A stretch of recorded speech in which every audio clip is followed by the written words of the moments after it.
আলহামদুলিল্লাহ ওয়াহদা সালাতু ওয়াসসালামু আলা মাল্লা নবিয়া বা'দা আম্মা বা'দ।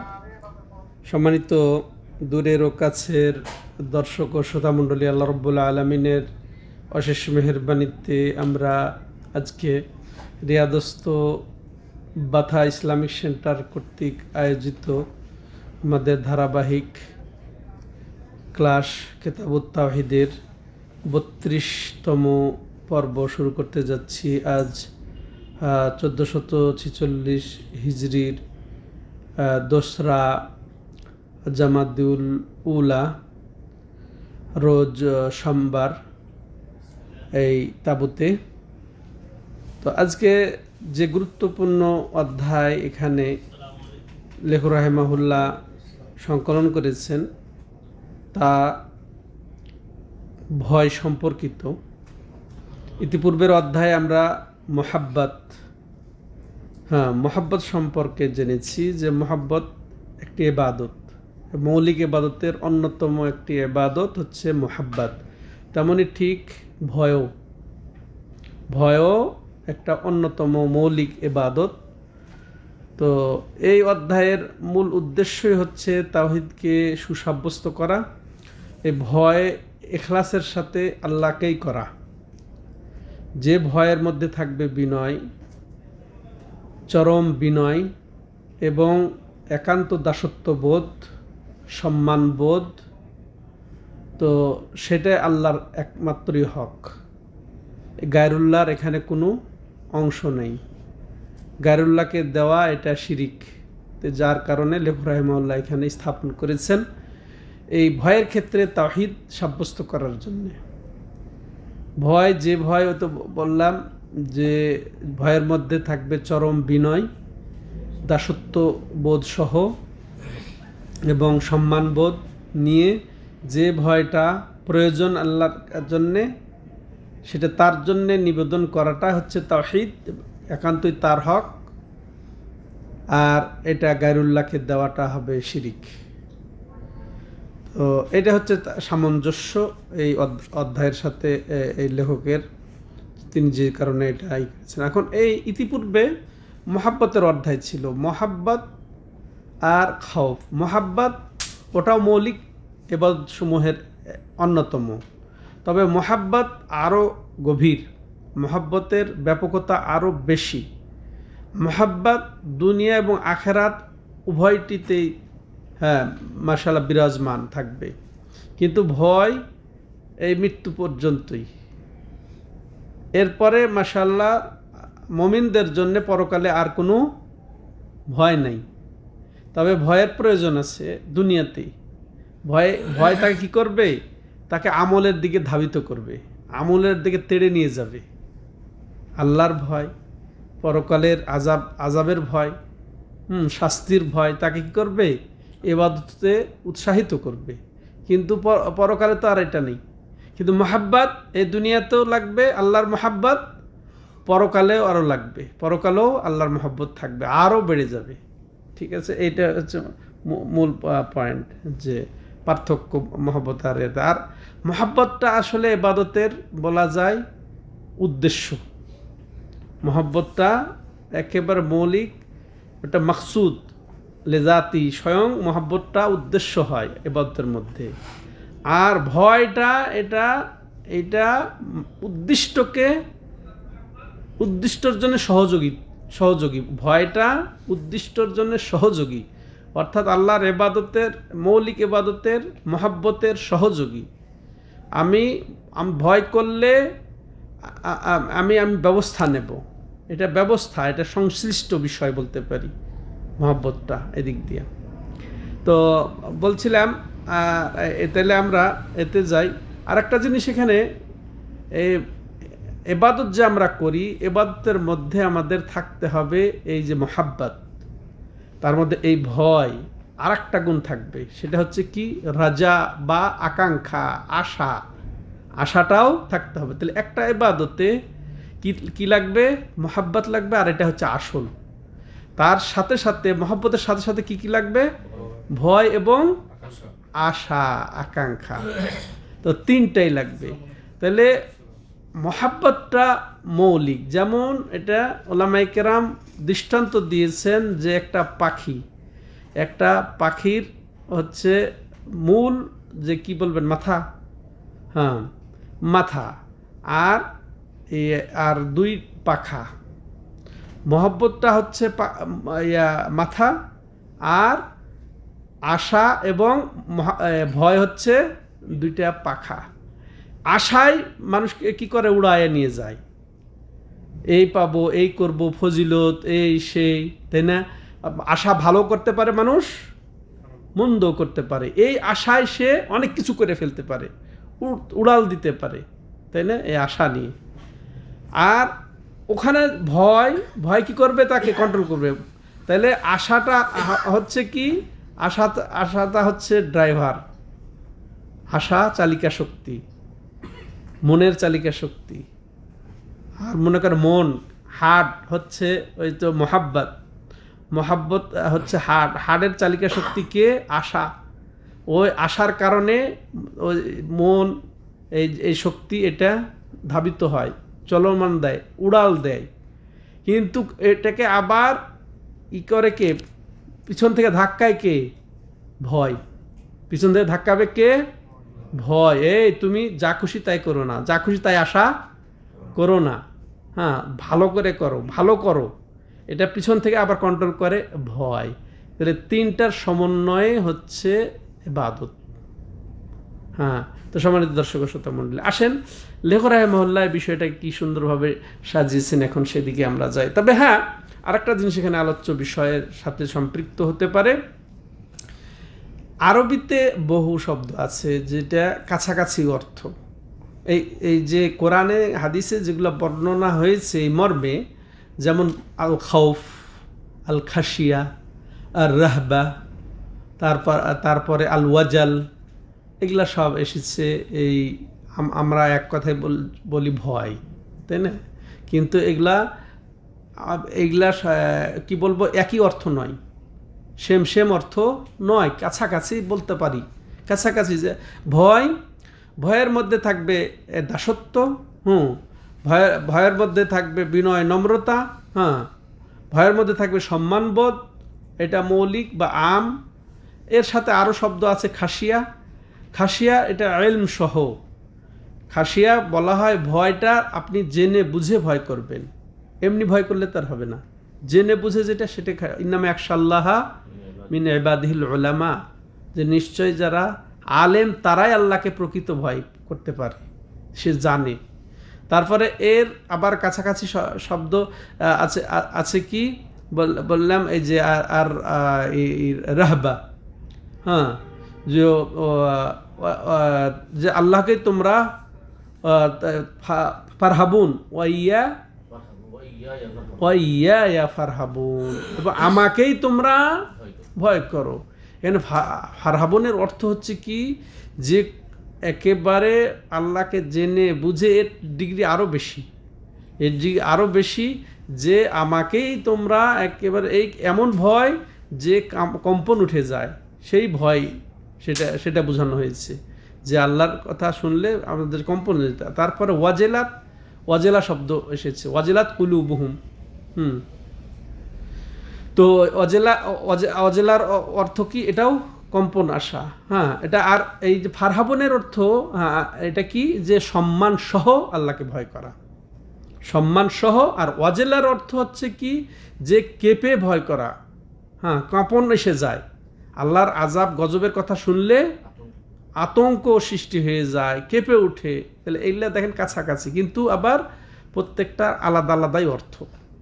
কাছাকাছি কিন্তু আলাদা আলাদা অর্থ। আর প্রত্যেকটা এটার মধ্যেই আছে কি, আল্লাহর দাসত্ববোধ, প্রত্যেকটার মধ্যে থাকবে আল্লাহর বিনয়, একেবারে চরম বিনয়, প্রত্যেকটাই থাকবে চরম সম্মানবোধ, আর সেটাই হচ্ছে ইবাদত। আর এটা সম্পূর্ণটাই আল্লাহর হক, না কোনো নবীর জন্য এই ভয়ের নিবেদন করতে পারবো আমরা, না কোনো ওলির জন্যে। এটা হচ্ছে মূল উদ্দেশ্য। হ্যাঁ, ওলির জন্য এই ভয়গুলা নিবেদন হচ্ছে আজকে মাজার দরগায়। এগুলা হয় কি হয় না এখন চিন্তা করে দেখেন। সশ্রদ্ধ, তারপরে দাসত্ববোধ, একেবারে ও এমনভাবে তার দাসত্বে পরিণত হয়ে যায় এই মুরিদেরা গিয়ে বা ওখানে যারা যায় তো কঠিন অবস্থা। তারপরে এমন বিনয় নম্রতা প্রকাশ করে, খসু খজু, হ্যাঁ, রুকু সিজদা, এগুলা কোথায়, যেটা আল্লাহকে যে সশুদ্ধ তা না আসে, নম্রতা যেটা চরম পর্যায়ের অন্তরের যে আন্তরিকতা না আসে, ওই মাজারে গিয়ে দরগায় গিয়ে অলির জন্য সেটা আসে। তাজা বড় শিরিক এটা। রুকু সিজদা যেমন শিরিক, অন্যের জন্য দেওয়া, ঠিক এগুলা নিবেদন করাও কোনো পার্থক্য নেই, কোনো পার্থক্য নেই। এগুলো আল্লাহর হক। আল্লাহর হক যে কোনো দিক দিয়ে যে কোনো জিনিসটা দেন না কেন, সেটাই হবে শিরিক। তো আসেন, লেখক রাহিমাহুল্লাহ এই বিষয়টাকে সাব্যস্ত করার জন্য তিনি বলছেন যে কাউলিল্লাহি তাআলা, আল্লাহর বাণী, ইন্নামা যালিকুমুশ শাইতানু ইখাবিফু আউলিয়াআহ ফালা তাখাফুহুম ওয়া খাফুন ইন কুনতুম মুমিনিন, যে আল্লাহ বলেছেন নিশ্চয়ই মানে এটা সীমাবদ্ধতা, যালিকুমুশ শাইতানু, আর তোমাদের সেই শয়তানই ইখাবিফু আউলিয়াহু, সেই তোমাদেরকে শয়তান তাদের শত্রু, তাদের মিত্রদের ভয় দেখায়। শয়তান তোমাদের তার মিত্রদের ভয় তোমাদেরকে দেখায়, বা তার মিত্রদেরকে দিয়ে তোমাদেরকে ভয় দেখায়। মানুষ শয়তানও আছে না, তো মানুষ শয়তানকে দিয়ে তোমাদেরকে ভয় দেখায়, আল্লাহর ভয় দেখায়, বা যে তোমরা আল্লাহর ইবাদত করো না, তোমাদেরকে ইবাদত থেকে বিচ্ছিন্ন করে, ইসলাম থেকে বিচ্ছিন্ন করে। তো এরপরে আল্লাহ বলছেন কি, ফালা তাখাফুহুম, ওদেরকে তোমরা ভয় করো না, ওয়া খাফুন ইন কুনতুম মুমিনিন, বরং আমাকেই তোমরা ভয় করো। কিসের? আনুগত্যের সাথে।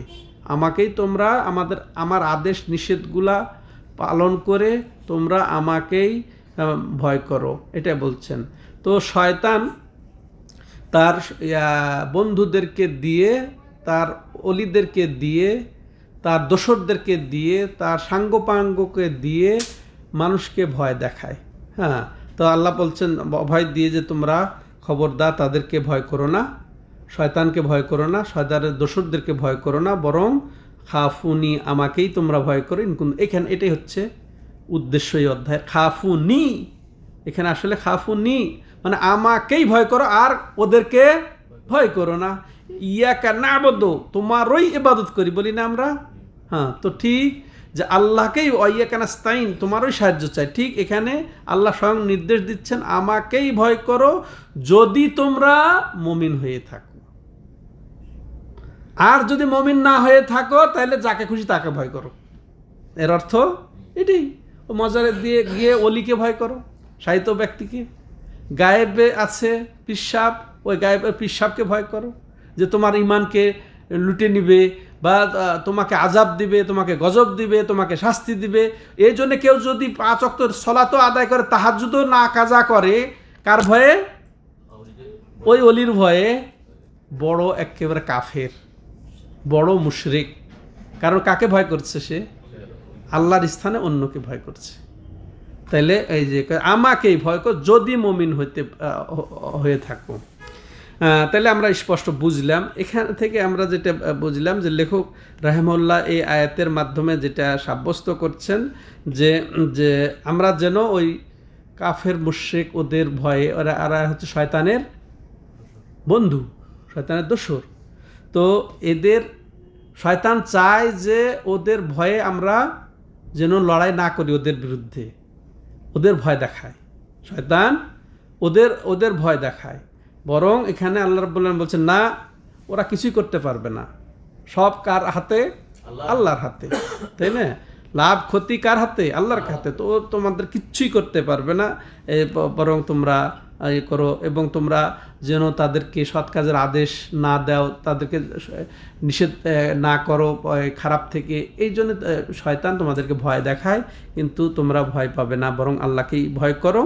হ্যাঁ, এরপরে তাদেরকে ভয় করতে নিষেধ করলেন আল্লাহ রাব্বুল আলামিন, এবং পরে শেষে বলছেন যে আমাকেই তোমরা ভয় করো। তো আয়াতের মর্ম এটা। এই আয়াত থেকে যেগুলো আমরা শিক্ষা গ্রহণ করব, 1 নাম্বার, যে ভয়টা হচ্ছে একটা বড় ধরনের ইবাদত, অন্যতম ইবাদত। তাহলে এই ইবাদত ইখলাসের সাথে আল্লাহর জন্যেই করতে হবে। এই ভয় আল্লাহরই প্রাপ্য, আল্লাহরই অধিকার, কোনো ওলির না। হ্যাঁ, এটা আমরা শিক্ষা নেই। দ্বিতীয় হচ্ছে কি, যে এই ভয় আল্লাহ ছাড়া যে কোনো সত্তার জন্য করাটা শিরিক। এটা শিরিক। তাইলে আল্লাহর যে কোনো মূর্তিকে, কোনো অলিকে, কোনো মাজারকে, কোনো দরগাকে, কোনো বাবাকে, যে কোনো তাহলে যে সে ক্ষতি করবে, এই জন্য তাকে ভয় করবে, এটা শিরিক। আরও যেটা আমরা এটা এখান থেকে শিক্ষা পাই, যে শয়তানের চক্রান্ত থেকে আমাদেরকে আল্লাহ রাব্বুল আলামিন সতর্ক করেছেন। শয়তানের চক্রান্ত থেকে আল্লাহ সতর্ক করেছেন।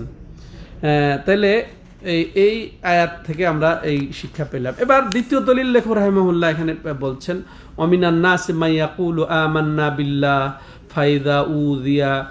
ফাইদা উযিয়া ফিল্লাহি জাআলা ফিতনাতান নাসি কাআযাবিল্লাহ ওয়ালাইন জাআ নাসরুম মির রাব্বিক লায়াকুলুন্না ইন্না কুন্না মাআকুম আওয়ালাইসা আল্লাহু বিআলামা বিমা ফি সুদুরিল আলামিন।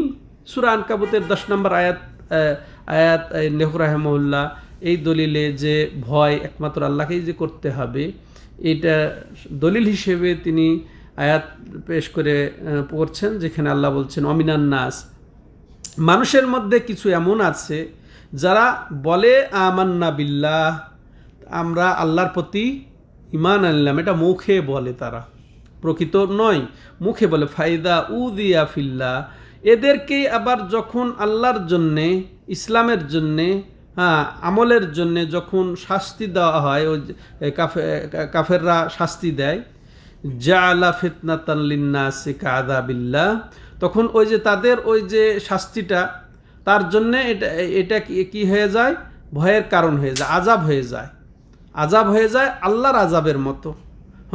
তখন তারা কি করে, ওই কিছু ভয়, কিছু ফিতনা, কিছু পরীক্ষার জন্যে তারা তখন মুরতাদ হয়ে যায়, যে ওদের হাতেই তো সব, ওরা আমাদেরকে এইভাবে শাস্তি করছে। এখন বাস্তব প্রেক্ষাপটটাও এর সাথে ফিট খেয়ে যাচ্ছে। কাফের মুশরিকদের কিছু এই যে শাস্তি, কিছু তাদের পক্ষ থেকে যে বিপদ আপদ আসছে, অত্যাচার নির্যাতন আসছে, তখন কি করে, ঈমান হারিয়ে ফেলে। তখন তাদেরকে ভয় করে আল্লাহকে বাদ দিয়ে। তখন ওই সামান্য শাস্তি এরা ওইটা পায়, তখন তারা ওই যে আল্লাহর শাস্তির মতো মনে করে, তখন কি করে, ঈমান থেকে ফিরে যায় তারা, দিয়ে ওই কাফেরদের, ওই মুশরিকদের তারা সমর্থন দিয়ে বসে। বা তাদেরকেই তারা মনে করে এরাই ঠিক আছে, এদের সাথেই জায়গা, তাহলে শান্তি পাবো, সুখ পাবো। এইভাবে আল্লাহ রাব্বুল আলামিন বলছেন। কিন্তু আসলে কি তাই? আল্লাহ রাব্বুল আলামিনের কাছেই সকল এই আছে, নিরাপত্তা আছে, এটা বুঝতে হবে। তো এই আয়াত থেকে আমরা যেটা বুঝতে পারি, যে মানুষের আযাবের ভয়ে, মানুষের শাস্তির ভয়ে যে ভয়, এটা ঈমান চলে যাওয়ার একটা কারণ। এটা অন্যকে ভয় করা, মানুষের শাস্তি দেখে আল্লাহর ভয় ছেড়ে দিয়ে ওদেরকেই ভয় পাওয়া, এটা একটা শিরকের কারণ, বা এটা শিরক তুল্য অপরাধ। এরপরে তেমনইভাবে এই আয়াত থেকে আমরা যেটা শিক্ষা পাচ্ছি, যে অবশ্যই যে আল্লাহর দিন পালন করতে গেলে যে শাস্তি আসবে, সেটা মুশরিকদের পক্ষ থেকে, কাফেরদের পক্ষ থেকে, এই ক্ষেত্রে আমাদেরকে সবর করা অপরিহার্য। তারপরে আমরা আরেকটা যেটা বিষয় জানতে পারছি, যে আল্লাহ রাব্বুল আলামিন জানেন, হ্যাঁ, ওই আয়াতের অংশ আরেকটু বাকি রয়েছে, কি এটা অবশ্য পূর্ণ টেক্সটে নাই, ওটা ব্যাখ্যাতে এই যিনি ব্যাখ্যাকর তিনি বলছেন, ওয়ালাইন জা নাসরুম মির রাব্বিক, কিন্তু দেখো ওরা সামান্য শাস্তিতে তো ইসলাম থেকে বিমুখ হয়ে তাদের সমর্থনে চলে গেছে, তাদের দিকে চলে গেছে। কিন্তু আবার দেখো, যদি কোনো একটু নবীর বিজয় আসে, যদি নবীর বিজয় আসে বা ইসলামের বিজয় আসে তোমাদের রবের পক্ষ থেকে, লায়াকুলুন্না ইন্না কুন্না মাআকুম, তারা অবশ্যই কি বলবে, যে আমরা তো তোমাদের সাথেই আছি। মুসলমানদেরকে এসে আবার কি বলবে, যে আমরা তো তোমাদের সাথে আছি, ওই যে গনিমত পাবে, এই পাবে, সেই পাবে। আওয়ালাইসা আল্লাহু বিআলামা বিমা ফি সুদুরিল আলামিন, তবে আল্লাহ কি সবচেয়ে বেশি জানেন না যে পুরা জগতের অন্তরে কি আছে, সবার অন্তরে কি আছে? এটা আল্লাহ রাব্বুল আলামিন স্পষ্ট করে দিয়েছে। তাহলে এখানে যেটা আমরা শিক্ষা নেব যে আল্লাহ রাব্বুল আলামিন আলিমুম বিযাতিস সুদূর, তাহলে তিনি সব কিছু জানেন, আল্লাহর ইলমটা সুসাব্যস্ত। দেখেন আবার মুতাজিলারা এরা তারপরে জাহমিয়ারা এরা আবার আল্লাহর এই সিফতকে অস্বীকার করে, আল্লাহর ইলম সব সিফতকে অস্বীকার করে। তো তাই এখান থেকে ইলমের হচ্ছে প্রমাণ হচ্ছে। এবার তৃতীয় দলিল লেখক রাহিমাহুল্লাহ যেটা উল্লেখ করেছেন এখানে, ইন্নামা ইয়ামুরু মাসাজিদাল্লাহি মান আমানা বিল্লাহি ওয়াল ইয়াউমিল আখির ওয়া আকামাস সালাতা ওয়া আতাজ যাকাহ ওয়া লাম ইয়াখশা ইল্লাল্লাহ। এরপরে পরবর্তীতে আছে আসা উলাইকা ইয়াকুনু মিনাল মুহতাদিন, সূরা তাওবার 18 নম্বর আয়াতে আল্লাহ বলছেন। এর আগের আয়াতে আল্লাহ এখানে ওই মুশরিকদের মধ্যে ওরাও কিন্তু দেখেন আবু জাহাল আবু লাহাবরাও কিন্তু কাবার দেখাশোনা করতো, এরা নামাজ পড়তো, এরাও তোয়াফ করতো, তাই না? ওরাও তাহলে এটাকে আবাদ করতো, তাই না? ওরাও এই মসজিদকে আবাদ করতো। তো ইতিপূর্বের আয়াতে তাদের এই ভ্রান্ত মসজিদের আবাদ বা অমূলক মসজিদের যে আবাদ করাটা উল্লেখ করার পরে আল্লাহ বলছেন যে আসলে এরা যে মসজিদের দেখাশোনা করে বা মসজিদকে আবাদ করে, মসজিদ বানানোটাই মসজিদের আবাদ নয়। মসজিদের কোনটা কি লাগবে না লাগবে, কোন বাতি লাগবে না কোন কিছু লাগবে, ভেঙে গেছে কি, এগুলা ঠিক করাটাই মসজিদের সংরক্ষণ, মসজিদকে দেখাশোনা, মসজিদের আবাদ করা নয়। বরং আল্লাহ বলছেন কি মসজিদের আবাদ হচ্ছে ইন্নামা ইয়ামুরু মাসাজিদাল্লাহি মান আমানা বিল্লাহি ওয়াল ইয়াউমিল আখির, নিশ্চয় যে মসজিদের রক্ষণাবেক্ষণ, মসজিদের আবাদ, মসজিদের হক আদায় হচ্ছে সেটা কি, যে ঈমান আনবে আল্লাহর উপরে, পরকালের উপরে, ও আকামাস সালাহ। তাহলে মান আমানা বিল্লাহ এক নাম্বার, তাহলে এখানে মুমিনদের আল্লাহ সিফত বর্ণনা করছে না, এই মুমিনদের দ্বারাই মসজিদের আবাদ হবে, মসজিদের হক আদায় হবে। কে এক নাম্বার গুণাবলী, তারা ঈমান আনবে আল্লাহর প্রতি। আর আল্লাহর প্রতি ঈমান বলতে আল্লাহর জাত সত্তার প্রতি সঠিকভাবে বিশ্বাস করবে যে আল্লাহ একজন আছেন। নাস্তিকরা যেমন একে অস্বীকার করে, কিন্তু না, তারা স্বীকার করবে, স্বীকৃতি দেবে তার জাত এবং সত্তাকে সঠিকভাবে, যে তিনি স্বীয় সত্তায় আরশের ওপরে আছেন। আর ওই যে ভ্রান্ত ফিরকার মতো বলবে না যে আল্লাহ সব জায়গায় আছেন। তো এই জাত সত্তার প্রতি ঈমান যারা আনবে, তেমনইভাবে আল্লাহ রুবিয়াতের প্রতি ঈমান আনবে যে আল্লাহ তার কর্মসমূহে একক, তার সাথে কোনো শরিক করবে না।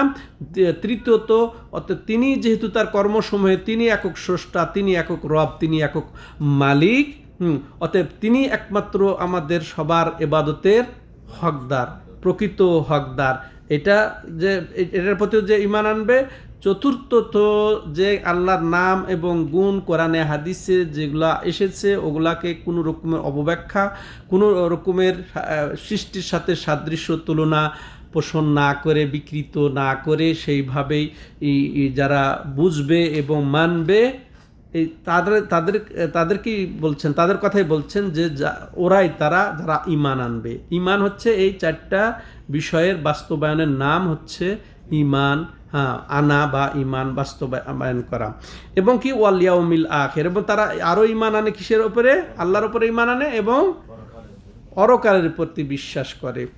এরপরে আকামাস সালাহ, এবং সলাত কায়েম করে যথাযথভাবে, সলাতের শর্ত, রোকন, ওয়াজিব সব মিলে সলাতকে তারা অধীনস্থকে নিয়ে সলাত কায়েম করবে। ওয়াতা জাকা, এবং জাকাত দেবে। জাকাতের অর্থ হচ্ছে বৃদ্ধি, মালের বৃদ্ধি, এবং তার নিজের এই পবিত্রতা অর্থ যে মালেরও পবিত্র হবে জাকাতের মাধ্যমে এবং ব্যক্তিরও পবিত্র হবে। এরপর এগুলা মৌলিক গুণাবলী বলার করছে, এরা হচ্ছে এই মসজিদের আবাদকারী, মসজিদ এবাদ বান্দাগিকারী। আর ওয়ালাম আরেকটা কি পঞ্চম গুণ হচ্ছে ওয়ালাম ইয়াখশা ইল্লাল্লাহ। এটা হচ্ছে উদ্দেশ্য লেখকের এখানে আনার করার। আর তারা এক আল্লাহকে ছাড়া আর কাউকে ভয় করবে না, এটা হচ্ছে তাওহীদ। এখানে এক কথায় বোঝানো হচ্ছে যে এই ভয়ের ক্ষেত্রেও ইখলাস আনতে হবে, ভয়ের ক্ষেত্রেও তাওহীদ সাব্যস্ত করতে হবে। যে সশ্রদ্ধ ভয়, এবং একেবারে চরম বিনয়ের সাথে ভয় বা একেবারে দাসত্ব বোধের যে ভয়, সেটার হক একমাত্র আল্লাহর। এর সাথে কোনো নবীরকেও শরিক করা যাবে না, কোনো অলির কেউ শরিক করা যাবে না, কোনো অনুপস্থিতকেও শরিক করা যাবে না। হ্যাঁ, তো এটাই সুসাব্যস্ত করছেন লেখক রাহিমাহুল্লাহ এই তাওহীদের এই অধ্যায়ে। এরপর তাহলে এই আয়াত থেকে যেগুলো আমরা বুঝতে পারলাম যে প্রথম যে এই ভয়ের ক্ষেত্রে ইখলাস আনতে হবে আমাদেরকে, মানে একমাত্র ভয় আল্লাহকেই করতে হবে। হ্যাঁ, এটার অপরিহার্যতা আমরা জানলাম এই আয়াতের মাধ্যমে। দ্বিতীয় যেটা আমরা এই আয়াতে শিক্ষা পাবো যে যদি এই ভয় অন্য কাউকে করা হয় বা শিরিক করা হয় আল্লাহর সাথে তার কোনো ইবাদতে, এই খৌফটা ভয়টা কি ইবাদত, মহব্বতটা ইবাদত। তো এই ভয়ে, এই মহব্বতে, এই তাওয়াক্কুল ভরসায় যদি কোনো কাউকে শিরিক করা হয়, অংশীদার করা হয় কোনো অলিকে, তাহলে তার কোনোই আমল গ্রহণযোগ্য হবে না, বরং যা করেছে সেগুলো বাতিল, আর ওই অবস্থাতেও তার আমল গ্রহণযোগ্য হবে না। যতই সে সালাত আদায় করুক, যতই সে জাকাত দেখ, যতই সে আরও অন্য সৎ আমল করুক না কেন, তাই না? কিন্তু এই মাজারবাসী অলিকে যদি এইরকমভাবে ভয় করে, তাহলে তার কোনো আমল কবুল হবে না, কোনো উপকার আসবে না। আরও যেটা আমরা জানি যে অবশ্যই মসজিদের আবাদ হচ্ছে যে আল্লাহর আনুগত্য প্রকাশ করা এবং আমল করা, সৎ আমল করা। তো শুধু মসজিদ বানানোটাই মসজিদ আবাদ বোঝায় না। চতুর্থ যেটা আমরা বুঝলাম এই আয়াতের মাধ্যমে যে মসজিদকে আবাদ করার প্রতি উৎসাহিত করা হয়েছে প্রকাশ্যভাবে, বাহ্যিকভাবে এবং রূপক অর্থে। বাহ্যিক আপনি মসজিদ বানাবেন এবং মসজিদের দেখাশোনা করবেন, এটা আবাদ করা হবে। আর রূপকভাবে অর্থাৎ সালাত আদায় করা, সালাত আদায় করা, ইমান, প্রথমে তো ইমান, সালাত আদায়, এরপরে যত ইবাদত বান্দেগি করে মসজিদকে আবাদ করা, এটা বোঝাবে। এরপরে লেখক রাহিমাহুল্লাহ মাশাআল্লাহ দুটি চমৎকার হাদিস উপহার দিচ্ছেন আমাদেরকে। এটা সংক্ষেপে আমি বলে শেষ করব। নবী সাইদিন রাদিয়াল্লাহু আনহু মারফুআন ইন্না মিন দুফিল ইয়াকিনে আন তুরদিল নাসা বিসাখাতিল্লাহ ওয়া আন তাহমাদাহুম আলা রিজকিল্লাহি ওয়া আন তাদুম্মুহুম আলা মা লাম ইউতিকা আল্লাহ ইন্না রিজকাল্লাহি লা ইয়াজুরুহু হিরসু হারিসিন ওয়ালা ইয়ারুদ্দুহু কারাহিয়াতু কারিহ। চমৎকার হাদিস, এটা আমাদের প্রত্যেকের জন্য শিক্ষার এখানে খোরাক আছে। আবু সাইদ রাদিয়াল্লাহু তাআলা আনহু বর্ণনা করছেন রাসূল সাল্লাল্লাহু আলাইহি ওয়াসাল্লাম থেকে, মারফুআন মান রাসূল থেকে, ইন্না মিন দুফিল ইয়াকিন। ইয়াকিন আমরা বুঝি যে দৃঢ় বিশ্বাস, অর্থাৎ এলেম সহকারে এর পূর্ণ ঈমান যেটা, সেটাকে বলা হয় কি ইয়াকিন। এলেম সহ পূর্ণ ঈমানের নাম কি ইয়াকিন। তো বলছে তাহলে ইয়াকিন বাড়ে এবং কমে, পূর্ণ ইয়াকিন আবার ঈমানের দুর্বলতা আসে। এর থেকে আমরা এটা বুঝবো যে ঈমান বাড়ে এবং কমে, ইয়াকিন বাড়ে এবং কমে। তাহলে ঈমান ইয়াকিন বৃদ্ধিরও উপায় আছে, শক্তিশালী হওয়ারও উপায় আছে, এবং ঈমান ইয়াকিন দুর্বল হয়ে যাওয়ারও কারণ আছে। তো এই যে কারণ এখানে রাসূল সাল্লাল্লাহু আলাইহি বলছেন যে ইয়াকিনের দুর্বলতার কারণ হচ্ছে যে আন্তুর দিয়ান নাসা বিসাখাতিল্লাহ, যে তুমি কি করবে, এটা রাসূল যেন সম্বোধন করছেন আমাদের প্রত্যেককে, যে তুমি মানুষকে খুশি করবে আল্লাহকে অসন্তুষ্ট করে। ভালো করে শুনি আমরা, যে দুর্বল ইয়াকিনের অন্তর্ভুক্ত হচ্ছে কি, যে তুমি মানুষকে সন্তুষ্ট করতে চাইবে আল্লাহকে অসন্তুষ্ট করে, রাগান্বিত করে। ওয়ান তাহমাদাহুম আলা রিজকিল্লাহ, আর আল্লাহ যে তোমাকে নিয়ামত দান করেছেন, রিজিক দান করেছেন, এই জন্য তুমি মানুষের প্রশংসা করবে। যিনি নিয়ামত তোমাকে দিচ্ছেন, যিনি নিয়ামতের মালিক, যিনি নিয়ামতের অধিকারী, যিনি নিয়ামত তোমাকে দিচ্ছেন, তার প্রশংসা না করে যার মাধ্যমে ওনাকে হয়তো আল্লাহ রাব্বুল আলামিন একটা উপায় বা একটা মাধ্যম, কারণ হিসেবে আপনাকে অভিহিত করেছেন, উনিও ওনাকে আপনার জন্য অনুগত করে দিয়েছেন, ওই নিয়ামতটা ওর মাধ্যমে আসুক। কিন্তু ওর আল্লাহর মূল যিনি মালিক তার প্রশংসা না করে তুমি তার প্রশংসা করবে। মানুষের প্রশংসা করবে। হ্যাঁ, যে আল্লাহ যে রিজিক দিয়েছেন, হ্যাঁ, তো তুমি সেই আল্লাহর প্রশংসা না করে তুমি মানুষের প্রশংসা করবে। এটা দুর্বল ইয়াকিন ইমানের কারণ।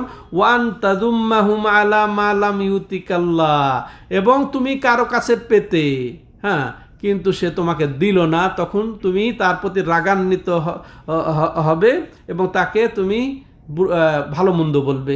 হ্যাঁ, আল্লাহ মূলত এটা তোমাকে আল্লাহ দেন নাই, আল্লাহ তোমার ভাগ্যে লিখে রাখেন না, এই জন্য দেন নাই। কিন্তু তুমি একজনের কাছে পাইতে বা চেয়েছো কিন্তু দেয় নাই, এর জন্য তুমি তার প্রতি রাগছো, অথচ আল্লাহ তোমাকে দেয় নাই। আর আল্লাহ তোমাকে ওই নিয়ামতটা দিয়েছিল, কিন্তু তুমি প্রশংসা করলে কার? ওই ব্যক্তির। এটা দুর্বল এই ইয়াকিনের পরিচয়। ইন্না রিজকাল্লাহ ইয়াজুররু হিরসু হারিস। আর এটাও জেনে রাখো যে রিজিকটা, আল্লাহর রিজিকটা কখনো আগ্রহের কারণে আসবে না। তুমি যতই চেষ্টা করো, যতই আকাঙ্ক্ষী হও, যতই তোমার দরকার মনে করো, হ্যাঁ, যতই তুমি লোভ করো, এই আল্লাহর রিজিক কারো লোভ টেনে আনতে পারবে না। তেমনি ওয়ালা ইয়ারুদ্দুহু কারাহিয়াতু কারে, তেমনভাবে আল্লাহ যেটা রিজিক দিবেন কেউ শত অপছন্দ করলেও সেটাকে প্রতিহত করবে না। সুবহানাল্লাহ। এবার তাহলে এই হাদিসটা থেকে আমরা যেটা জানলাম যে আল্লাহর উপরে পূর্ণ আস্থা রাখতে হবে, কারো হাতের দিকে আমরা আস্থা রাখবো না। হ্যাঁ, এবং আল্লাহকেই ভয় করতে হবে এবং আল্লাহর কাছেই রিজিক চাইতে হবে। আরও যেটা জানলাম, যেটা যে এখানে ভাগ্য তো যেটা আছে, যতই আমি লোভী হই, যতই আমি চাই, আমি আশা করি, সেটা আর টেনে আনতে পারবে না। আমার আশা, আমার লোভ টেনে আনতে পারবে। তেমনইভাবে কেউ যদি এটাকে অপছন্দ করে, আমার এটা আসুক, কেউ যদি অপছন্দ করে, সে ওইটা প্রতিহত করতে পারবে না। তাহলে ভাগ্যর প্রতি এখানে বিশ্বাসের ব্যাপারে এখানে আল্লাহ এই রাসূলুল্লাহ সাল্লাল্লাহু আলাইহি ওয়াসাল্লাম নির্দেশ দিচ্ছেন। তেমনইভাবে কোনো কারণের ওপরে আমরা ভরসা করব না। চাকরি আছে, নো টেনশন, এটা যেন মনে না করি। ঠিক আছে, ব্যবসা আছে, গাড়ি আছে, চলছে, হ্যাঁ, তো এটার উপরে যেন আমরা ভরসা না করি, বরং সম্পূর্ণ আল্লাহর উপরে ভরসা, সম্পূর্ণ আল্লাহর উপরে ভরসা, শুরু এবং শেষ সম্পূর্ণ আল্লাহর উপরে ভরসা। হ্যাঁ, ওই যে চাকরি চলে গেলে আল্লাহ ভরসা, হ্যাঁ, আর চাকরি থাকলে চাকরি খাবার দিবে, কি সর্ব অবস্থায় আল্লাহর উপরে সমান ভরসা থাকতে হবে। আপনার চাকরি থাক আর না থাক, হ্যাঁ, আপনার ব্যবসা থাক আর না থাক, পুঁজি থাক আর না থাক, ভরসা একরকম হতে হবে। তাইলে আমাদের পূর্ণ ইয়াকিনের অন্তর্ভুক্ত। কিন্তু যদি ওই কারণের উপরে, উপায়ের উপরে, অবলম্বনের উপরে যদি আমাদের এই তাওয়াক্কুল হয়ে যায়, ভরসা হয়ে যায়, দুর্বল ইয়াকিন। তেমনিভাবে আমরা আরও এটা থেকে জানতে পারলাম যে আল্লাহর সন্তুষ্টিকে সবার আগে প্রাধান্য দিতে হবে। মানুষ সাথে অসন্তুষ্ট হয় হোক, তাই না? এক্ষেত্রে আরেকটা হাদিস এর সম্পূরক হবে, এরপরে আমরা আরও স্পষ্ট হব। তাইলে এগুলা হচ্ছে ইমানের দুর্বলতার কারণ, যেগুলা এই নবী সাল্লাল্লাহু আলাইহি ওয়াসাল্লাম এই হাদিসে, এর অর্থ এই নয় যে এই কয়টি শুধু ইমানের দুর্বলতার কারণ, আরও আছে, তার মধ্যে অন্যতম এখানে হয়তো নবী সাল্লাল্লাহু আলাইহি ওয়াসাল্লাম বলেছেন। তাইলে এখন এক কথায় যে মানুষের সন্তুষ্টির উপরে আল্লাহর সন্তুষ্টিকে আমাদেরকে অবশ্যই অগ্রাধিকার প্রাধান্য দিতে হবে। এবার দেখেন, আয়েশা রাদিয়াল্লাহু আনহা বিদ্বান, মহিয়সী, রমণী, সবচেয়ে পণ্ডিত দুনিয়ার, আকাশের নিচে জমিনের উপরে সবার সুপণ্ডিত মহিলা আয়েশা রাদিয়াল্লাহু আনহার বর্ণিত হাদিস শুনেন যে তিনি বলছেন, রাসূলুল্লাহ সাল্লাল্লাহু আলাইহি সাল্লাম বলেন, মানিল তামাসা রিদাল্লাহি বিসাখাতিন নাস রাদিয়াল্লাহু আনহু ওয়া আরদান নাস ওয়া মানিল তামাসা রিদান নাস বিসাখাতিল্লাহি সাখাতাল্লাহু আলাইহি ওয়া আসখাতা আলাইহিন নাস। তো চমৎকার হাদিস, এটা আমাদের সারা জীবন পাল্টে দিতে পারে এবং এটা আমাদেরকে নির্দেশনা দিতে পারে সামনের জীবনে। রাসূলুল্লাহ সাল্লাম বলছেন, যে ব্যক্তি আল্লাহর সন্তুষ্টি কামনা করলো মানুষের অসন্তুষ্টি সত্ত্বেও, যে আল্লাহর সন্তুষ্টি তলব করলো, চাইলো মানুষ অসন্তুষ্ট হওয়া সত্ত্বেও, তাহলে রেজাল্ট কি হবে? রাদিয়াল্লাহু আনহু, তার উপরে আল্লাহ রাদি হবেন। ওয়ারদা আনহুন নাস, মানুষকে আল্লাহ তার উপরে সন্তুষ্ট করিয়ে দিবেন। মানুষের অন্তর কার হাতে? ওমানিল, এর বিপরীত, ওমানিল তামাসা রিদান নাস বেসাখাতিল্লাহ সাখিতা আল্লাহু আলাইহি ওয়াসখাতা আলাইহিন নাস। আল্লাহু আকবার। যে উল্টা কি করলো? মানুষের সন্তুষ্টি কামনা করলো, চাইলো, বে সাখাতিল্লাহ, আল্লাহকে অসন্তুষ্ট করে হলেও, হ্যাঁ, তাহলে সাখেত আল্লাহ আলাই, আল্লাহ তার উপরে অসন্তুষ্ট হয়ে যাবেন, রাগ হয়ে যাবেন। ও আসখাতা আলাইহিন নাস, আর মানুষকে তার উপরে অসন্তুষ্ট করে ছাড়বেন, চলবে একটাই। এই হাদিসটার প্রেক্ষাপট আমি পড়েছিলাম আর এক হাদিসে, যে মুআবিয়া রাদিয়াল্লাহু তাআলা আনহু এক আয়েশা রাদিয়াল্লাহু আনহার সমীপে এসে বললেন যে আমাকে নসিহত করবেন সংক্ষিপ্ত। তো আয়েশা রাদিয়াল্লাহু বুদ্ধিমতী, দেখেন, বলছে যে আমি ওইটাই তোমাকে বলবো যেটা আমি রাসূলুল্লাহ সাল্লাল্লাহু আলাইহি ওয়াসাল্লামের কাছ থেকে শুনেছি। তখন এই হাদিসটা তাকে শুনিয়েছিলেন। আর দরকার আছে? আর নসিহতের দরকার আছে? তাহলে আল্লাহর সন্তুষ্টির জন্য আমি যদি কাজ করি, বাবাও যদি অসন্তুষ্ট হয়ে যায়, ভালো করে শুনেন, অনেক বাবা আপনাকে অবৈধ কাজে বাধ্য করে। একটা দৃষ্টান্ত দিয়ে একটা শুনেছি, কিছুদিন আগে শুনলাম একজনের কথা। একজন আলেমের বাবা সুদের উপরে টাকা লাগায়, সুদের উপরে টাকা লাগায়, দেখে বাবা আছে বা ছেলে আছে, চাকরি করে, সুদের উপর টাকা নেয়, সুদ বেড়ে যায়, 5-6 লাখ টাকা বেড়ে যায়, ওটা আবার শোধ করে বাবাটা সুদ তো মুক্ত করতেই হয়, তাই না? বাস করে আবার নেই, এইভাবে। তো এখন এই বাবাকে আর অসন্তুষ্ট করতে পারে না। তো এটা একটা দৃষ্টান্ত ফিট করে দেন যে আপনি যদি বাবার সন্তুষ্টির জন্যে আল্লাহকে অসন্তুষ্ট করে সুদের সহযোগিতা করেন, তাহলে কশ্চিনকালে আপনি বাবাকেও সন্তুষ্ট করতে পারবেন না, আল্লাহ তো সন্তুষ্ট হবেনই না। আর আপনি আল্লাহর সন্তুষ্টির জন্য যদি সুদকে প্রত্যাখ্যান করেন এবং বাবাকে বলেন যে না, আমি এটা পরিশোধ করতে পারবো না, তাহলে অবশ্যই আল্লাহ সন্তুষ্ট হবেন এবং বাবাকেও আপনার প্রতি সন্তুষ্ট করে দেবেন। এটা সব ক্ষেত্রে। দাড়ি, হ্যাঁ, আপনি স্ত্রীর সন্তুষ্টির জন্য দাড়ি রাখবেন না, ওই স্ত্রীর অন্তর আর মালিক কে? হ্যাঁ, আপনি ওই যে পর্দা করবেন না, আপনি ওই যে স্বামী চাচ্ছে যে আপনি যেন পর্দা না করেন, আপনি স্বামীর ভাইয়ের কাছে যান, আপনি স্বামীর আত্মীয় স্বজনের কাছে যান। এখন স্বামীর সন্তুষ্টির জন্য আপনি আল্লাহকে অসন্তুষ্ট করে বেপর্দা হয়ে আপনি তাদের সাথে চলবেন ফিরবেন, ওই স্বামীকে আপনাকে চিরদিন অসন্তুষ্ট রাখবে।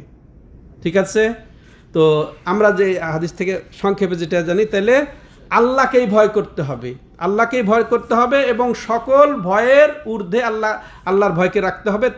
তাহলে মানুষের সন্তুষ্টি যে আল্লাহর সন্তুষ্টিকে সবসময় প্রাধান্য দিতে হবে, এটা আমরা জানলাম। এবং যে আল্লাহর অসন্তুষ্টি সত্য মানুষের সন্তুষ্ট চাইবে, তার উপর শাস্তি আসবে, কি আল্লাহ অসন্তুষ্ট হয়ে যাবে, এটা তার বড় শাস্তি। তেমনি এখান থেকে আমরা বুঝতে পারলাম যে আল্লাহর উপরই পরিপূর্ণ ভরসা করাটা আমাদের জন্য ওয়াজিব, ফরজ, জরুরি। তেমনিভাবে এটাও বুঝতে পারলাম যে এই যে আর দীর্ঘায়িত না করে মানুষের অন্তর আল্লাহর হাতে, এই কথাটাই যদি আমি শিখে যাই তাহলে যথেষ্ট। সব মানুষের অন্তর আল্লাহর হাতে। হ্যাঁ, তো অতএব মানুষের আল্লাহ অসন্তুষ্ট হোক, মানুষটা তো সন্তুষ্ট হোক, এই চিন্তা যেন আমরা না করি। তো যাই হোক, আজকে এ পর্যন্তই। আল্লাহ রাব্বুল আলামিন আমাদেরকে তৌফিক দান করেন যে আলোচনা হলো সেটাকে শুনে বুঝে আমল করার, অর্থাৎ একমাত্র আল্লাহকেই ভয় করার, হ্যাঁ, এবং সশ্রদ্ধ যেটা ভয় এবং চরম বিনয়ের সাথে যেটা ভয়, দাসত্ব বোধমূলক যেটা ভয়, সম্মানজনক যেটা ভয়, সেটা একমাত্র আল্লাহর হক। এটা কোনো অলির হক নয়, কোনো মৃত ব্যক্তির হক নয়, কোনো মাজারে দরগায় শায়িত ব্যক্তির হক নয়। এটা বুঝে আল্লাহ রাব্বুল আলামিন এটা বরং শিরিক। হ্যাঁ, তো এগুলা থেকে আল্লাহ আমাদেরকে রক্ষা করেন। হাদা হুয়া সাল্লাল্লাহু আলা নবিনা মুহাম্মদ ওয়া আলা আলিহি ওয়া সাহবিহি আজমাইন। সুবহানাকাল্লাহুম্মা বিহামদিকা আশহাদু আল্লা ইলাহা ইল্লা আনতা আস্তাগফিরুকা ওয়া আতুবু